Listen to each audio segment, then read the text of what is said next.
I'm back like Eric. I'm gonna get my chair. Are you guys ready? Let's go. Say yes. Yes. Give me the energy, guys. It's last time it's on this up. We gotta go for time. I think you gotta stand up. Everybody's gotta stand up. Let's bring the energy one last time.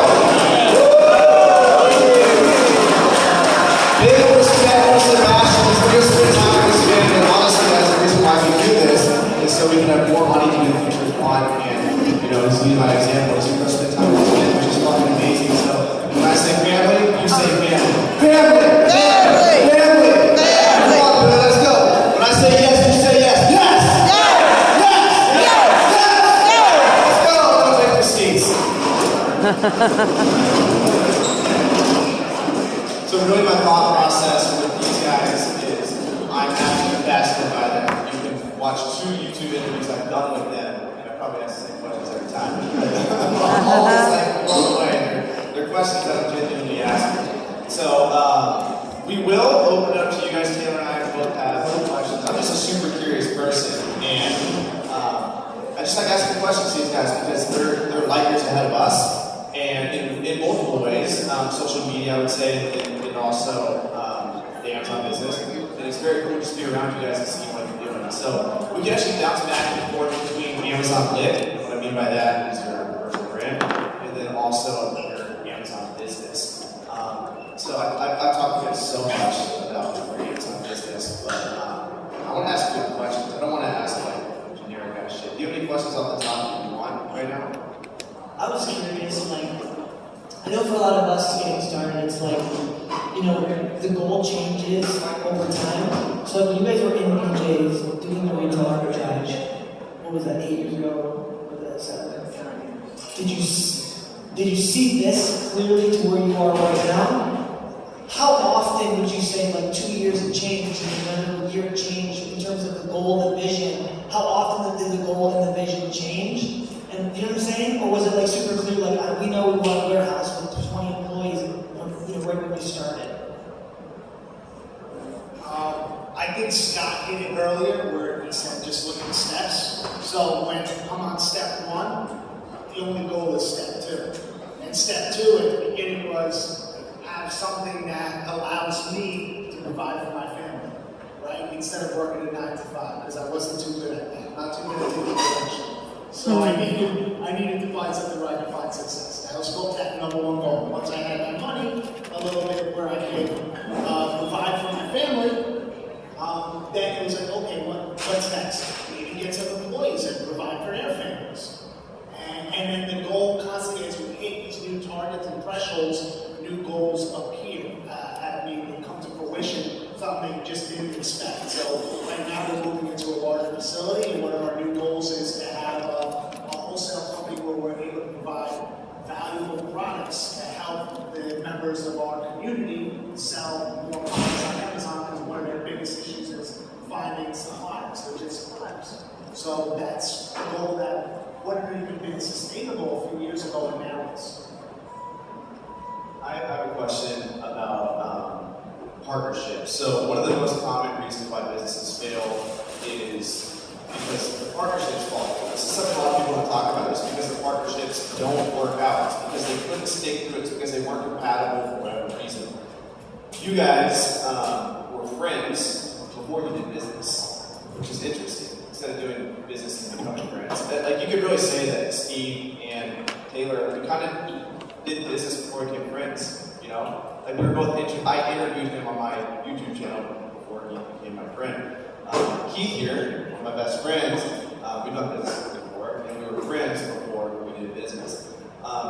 What tips do you guys have for partnerships? And you guys have amazing chemistry up on stage, and it seems like that probably goes into the workplace as well. You guys just kind of like, it's almost like your brains are connected, you think together. Have you guys had partnerships other than this that have failed, or are you guys just always 100% on with who you choose as a business partner? Well, I think the first thing I'd say about business partners, you got to spoon with them at least once a week to make the relationship work.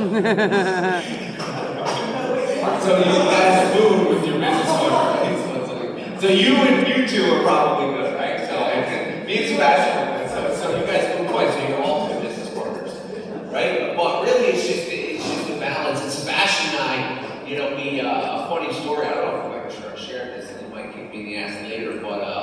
when we were young, like 16, 17, 18, something Sebastian and I did was we traveled the Northeast and we performed at like venues as rappers.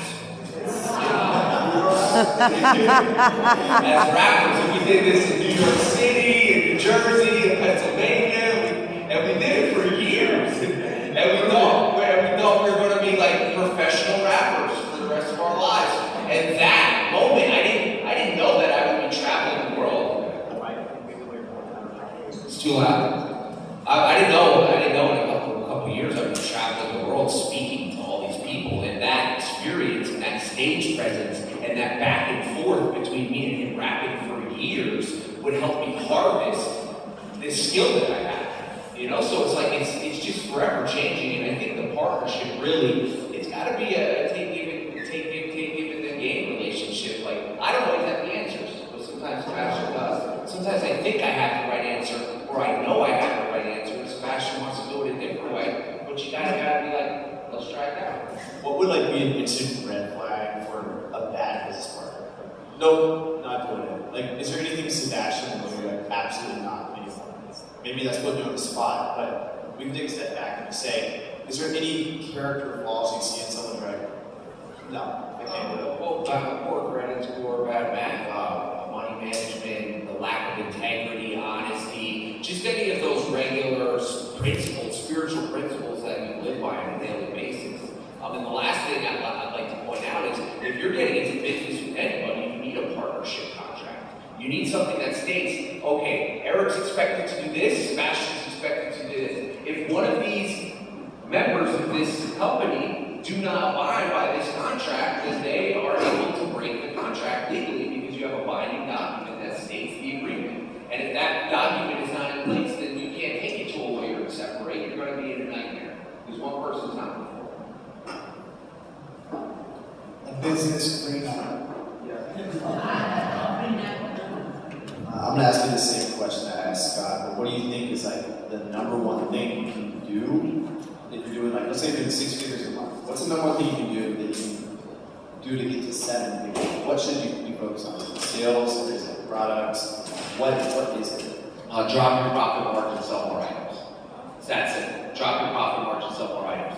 And get more inventory and stock. At the end of the day, Amazon at scale, at the levels, Sebastian and Scott and some of these big guys are doing it, it's a volume game. It's numbers. If I can double my business at 6 figures to 200,000 and only sacrifice 2 or 3 margin points, that's massive growth. That's another 13%. That's crazy. It's just crazy. The growth that's experienced there. So it's a volume game. Definitely a volume game. Another one is, it was thrown out very suddenly, but probably the best gem I heard today, the tactic was brought up by Morgan. Word description. Search by descriptions. People don't realize about 80% of our catalog is from our buyers finding it through description searches. Not the novice UPC to AC connection, because those listings are more saturated, less profit on them. It's those, especially if you find one with a UPC connection, most likely there's a multi-pack out there that's going to provide you more profit than the single UPC connected AC. So the same question except for social media. How do you grow social media? What's the one thing you focus on? In your opinion, everybody probably has a different answer, but for you guys, what do you think it is? I think the most valuable thing for social media for me has been honesty and authenticity throughout every single post and interaction I've had with each and every one of you that I've met and all of you that I will meet in the future. Because if that doesn't exist for me, then the relationship is not valid.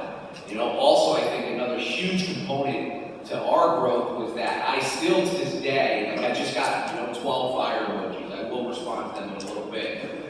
Just soaking up all this information. But I don't have anybody in my DMs responding to you. There's nobody posted that is me. That is it's authentically me. And I think early on, initially, obviously, as it grows, a year, 2, 3 years down the line, I hope I'm not in the same boat where I'm responding to every DM. But initially, that's super important.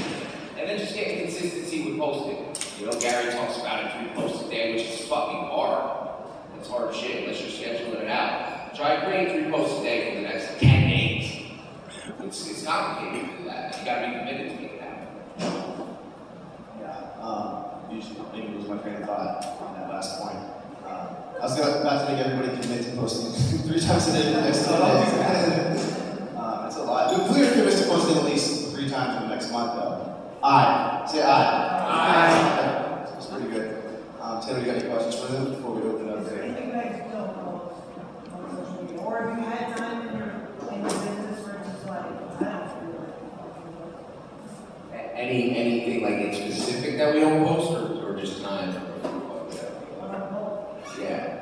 Yeah, like my personal life, I usually don't post much about, and then really there's nothing we really don't talk about as far as our Amazon business. I guess really like bottom, like exactly what I take home every year, you know. I'm not comfortable sharing that with anybody, but So outside of growing your social media and obviously getting students and you probably even grow your Amazon business, throwing these events around the country you guys have been doing, what is like the top 1 or 2 things you can think of that you've gotten out of these events that you did not expect? I know that's kind of on the spot question, but something other than social media growth or monetary value from selling courses or maybe establishing relationships with Amazon. Was there anything kind of like off the wall? Like, wow, I did not expect that. You hosted an event in Vegas. Anything you can think of? For myself, it'd be motivation. I'm constantly surrounded around people that are trying to better themselves. A lot of sellers, and it just, when I get home, I'm ready to grind. When I get home, I'm ready to grind. Like prior to this, it'd just be Eric and myself going back and forth seeing who can run up each other, because we're very competitive. Imagine that. But when I'm around all of you, it's a reminder of there's other people that are trying to do it. It brings me back to where I was, and I get home and I'm inspired. So definitely. And I get gems from all of you all the time. Gems and nuggets of the business that I had no idea. And I learned from them. And I think really what I've learned a lot about life and how to host better events when hosting events and traveling the country hosting events. Like the event in Vegas, you know, for us to put that together to host like an amazing experience, 3-day experience for like people who've been in their community, that was a 6-figure event to put that on. You know, but we do it because we see that the efforts that our community putting in warrants a 6-figure reward for those results. You know, so like as long as the community is committed to taking action, I guarantee you Sebastian and I will be here for the long run. We are not going anywhere. We will continue to guide you along your journey on each and every aspect of the growth of your company, and I can guarantee you that. So I've got my questions out of the way. Do you have any more, Taylor, before we open it up to everyone else? Anyone else have a burning question for Amazon Lit?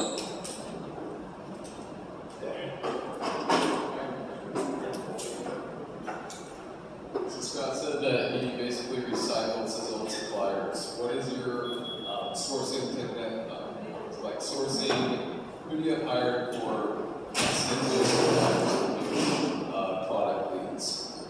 Well, the question was who do I hire to source product leads? Like, do you have a team specifically to source new suppliers, new leads, like that? Yeah. So initially, in the early years, for the first, 5-6 years, it was just Sebastian. You know, a little bit of help from Humble Tech as well as Uncle. But it was Humble Tech not here. Yeah.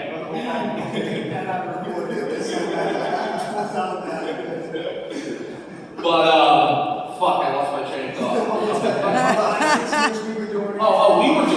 We were doing it, you know, because it's like, who knows your business? You might hire someone to do that, and they may just lack this certain thing that might be required to open that account, but they don't have the information. And because you wanted to outsource it 6 months in, 1 year in, 18 months in, now all of a sudden you missed out on a potential distributor and changed the fucking game for you.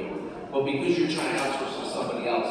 So now to fast forward, 5 years later, our buyers are trained to source new vendors. We send our buyers to trade shows all over the country. They were just in Anaheim, Vegas. They're going to Expo West, Snacks and Sweets Expo. So they're now building those relationships for us. Awesome. Other questions? Okay, so it's pretty simple. What's your end goal for everything live, business, family? The end goal. Wow, that's a great question. You know, the other day I was at a mastermind in Mexico, and I wrote an obituary for myself.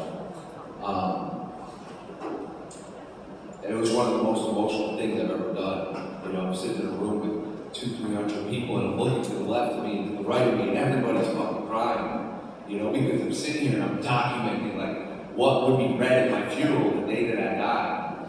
You know, and come to find out that all the monetary shit, it doesn't matter. You know, but what that does is allow me to create the experiences that I want to have with my family and my loved ones. That was on that obituary. Right? So I feel like God, or whatever that being is that put me on this earth, wants me to make a fuck ton of money. You know, but what am I doing? You know, am I helping my family? Am I giving back to the community? Because if I'm doing that, then it will continue to come in abundance. But if I separate myself from that light and stop doing those things, then it will be cut off from me, and I firmly believe that. Appreciate it.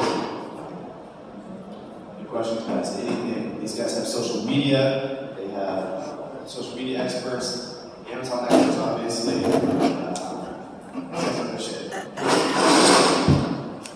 I have a question I've been wanting to ask everybody that's been up here.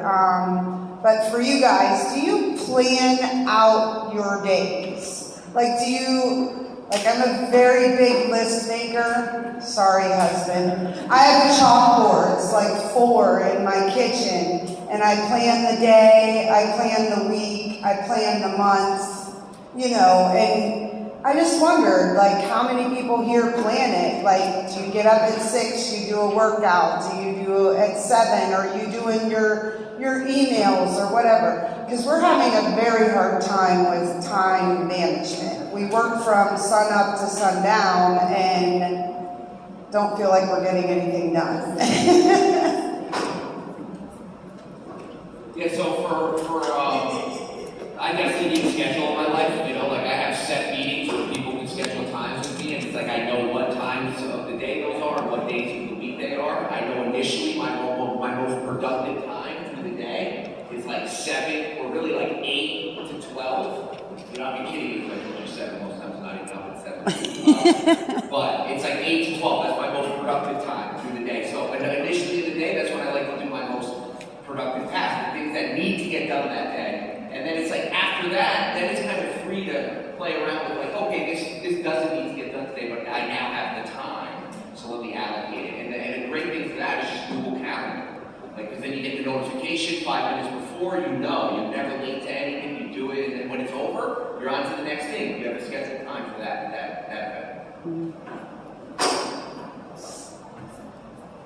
Yeah, I would say I have my tasks for the day, but I don't micromanage myself to the point where it's every hour. I'm a person that likes variety in my life, so I like to switch things up constantly. But I do, you know, get up at a certain time every day, go to the gym, and do a little meditation to get my day started and prep before I go start taking care of everyone else. What Eric was saying, you know, about service, I too, my angle is service. The more service I provide for others, the more my higher power provides for me. It's just that simple. The more I do, the more I do. And so there is no set schedule, but there are tasks that need to be done. What I do is I set my weekly goals and my 30-day goals, my quarterly goals, my yearly goals. I don't say when they have to be done, whether it's Friday or Saturday, but they have to be done during that week. And it gives me the flexibility to kind of do what I want, but still get what I need done. Thank you. And that's really one of my favorite things about this whole entrepreneurship thing is like, literally on a Tuesday, if I don't feel like going to work till 10 o'clock or 9:30 because whatever, I had to stop to get my laundry or I wanted to sleep, it doesn't matter, you know, because it's your schedule. Got a question right here. Black hat. The black hat Amazon seller. So, I know you guys have buyers and whatnot, kind of finding new relationships for new suppliers. When it was just you two calling, and you knew there was a distributor that you really liked, really wanted, what was one of your main value propositions that you would kind of talk on when trying to plan that thing out? I always like to throw spend out there, you know, what I'm expecting to spend with them.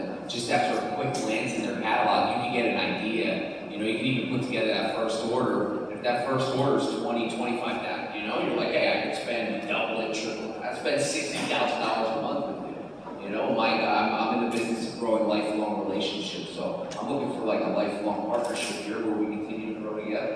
You know, so I love talking about, at the end of the day, the business owners, they want that money. I'm sure Sebastian got something to add too. What kind of shoes are those, Don? Yes. Thank you. I'm a big shoe guy. Thank you.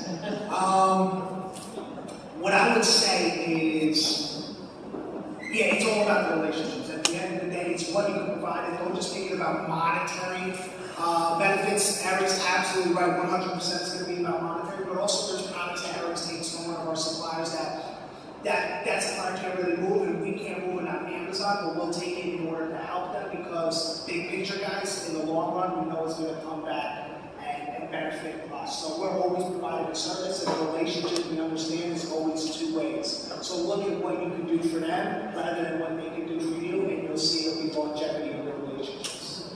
Thank you, guys. So we got time for one more question. So I had a question. What books would you guys say recommend for us to grow as we're growing our business? Because as you guys have invested into a bigger fun place, you met so many other people through that. So as we're continuously growing ourselves, what books have you read? And then also, what's one way that you guys yourself broke a bad habit or try to change your mindset about something to continuously go to the next step level? Like what was the physical, mind, and this transformation? What was one habit you did to change bad habits? So I would say two books I really enjoyed recently. Well, The 5 A.M. Club is a phenomenal book which kind of helped change my life. Also Driven by Douglas Bracken, I believe. I forget his last name, but Driven. Another book I can really relate to. And Bad Habits. Bad Habits, I love them now because what I've learned from them, and I have many, believe it or not, is to feel that. I feel that angst inside of me. My chest starts burning up, and I've learned, think like a monk, Jay Shay. I've learned to kind of just feel it. It's okay to feel that angst and not try to escape, right? Whether it's a drink or social media, or if you're using something as an escape, then you're using it incorrectly. They should be tools for us to use and not for us to escape from reality. So when I had these bad habits, I tried to pause, and that's why I have these alarm clocks set to just pause in my day, because so many times I get caught in that mouse wheel, and I'm just doing to do. It's almost like I'm on autopilot, and I just need to sometimes pause and remember I am a being. You know, the deeper sense I am a being, and so I have to be and not just do.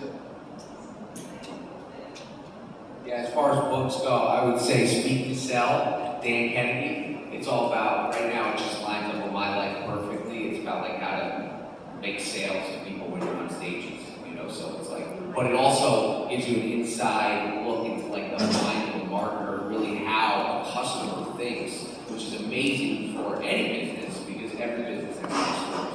The second book would be The 50th Law by Robert Greene, 50 Cent. It really talks about becoming your own person and only relying on yourself for your actions and success and not working for the man, essentially. You know, like putting all your eggs in your basket instead of leaving eggs in other people's basket. And then I don't even remember your second part. What's something that you think really bad habit, and what was that like for you as you're going through that stage? How did you overcome the basis? Yeah, I've broken a lot of bad habits in my day. You know, I was a troubled kid. You know, I did a lot of drugs and drinking when I was younger, so I broke a lot of bad habits. And I would say what got me to break not only those bad habits, but also other bad habits in my life, for me personally, was a direct connection, spiritual connection to some sort of higher power.